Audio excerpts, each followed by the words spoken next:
Massachusetts and other states to be aware of this, right? Gig workers across the board. Now, in Massachusetts and California, big law firms have collected for drivers from Uber. So that's where they're paying. So obviously they bring in this initiative to try and get a duplicate of the Proposition 22 that they passed in California. They're trying to push this in Massachusetts now. So you really have to be aware of this and educate the citizens and educate the riders, and do not make the same mistake as California did here, because we got screwed over big time, right? You know that you've read that many, many times. So please, Massachusetts, vote against Uber or Lyft or any of those gig companies in Massachusetts. Of their business model.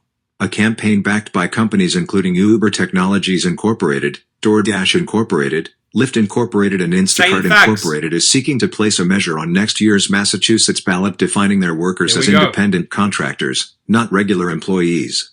Under the proposal, which the company-backed Massachusetts Coalition for Independent Work plans to file Wednesday, ride-hail and delivery app drivers would be promised perks such as healthcare stipends, but their employment status as contractors would be enshrined in state law. Drivers would be guaranteed minimum pay for their time while assigned a task, but not for their waiting time in between. The proposal is similar to California's Proposition 22, which voters approved last November following a $200 million campaign bankrolled by gig economy companies. The Boston Globe earlier reported on the Massachusetts ballot proposal. Read more. The gig economy is coming for millions of American jobs. Uber and Lyft are currently battling a lawsuit brought by the Massachusetts Attorney General, who contends that drivers are employees of the companies and should be entitled to full workplace rights under state law, including the minimum wage.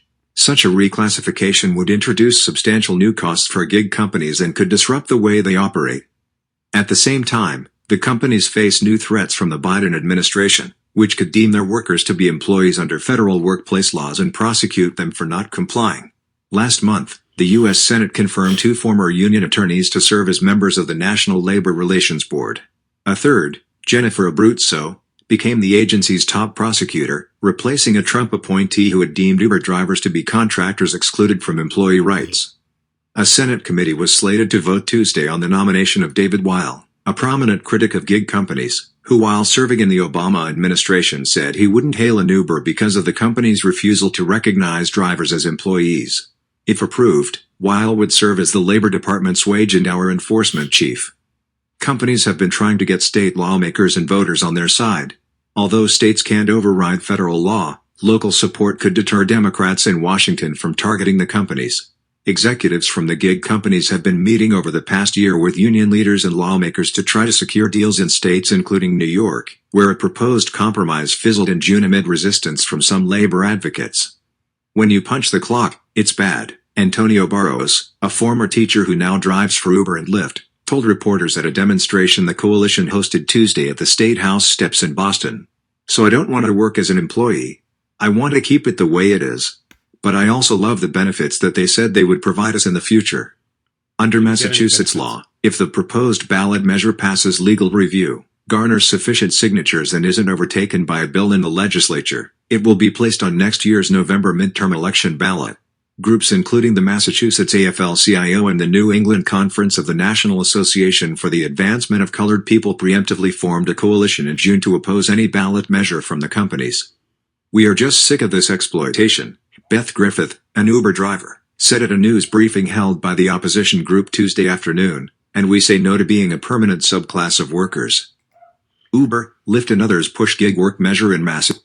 So, it's the same playbook as in California. The same type of money gets spent. They go out, buy signatures, right? We've been through this, and I've warned everyone this is what's going to happen. And it played out exactly like that. So the people that voted on Proposition 22 are paying the price now. So Massachusetts, do not make the same mistake. Educate your people, educate your citizens, educate your riders, and do not make the same mistake as we did here in California. They will own you.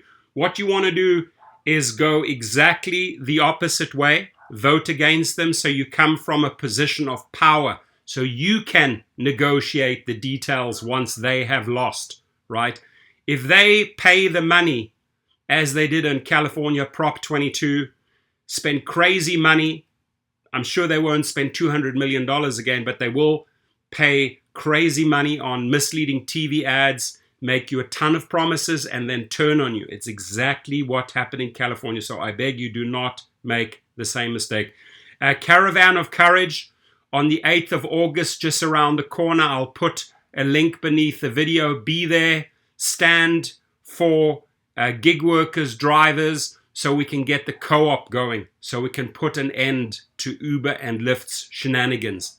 I'll put the link below. I wish you a great day. Like and subscribe. And please be safe out there, my friends.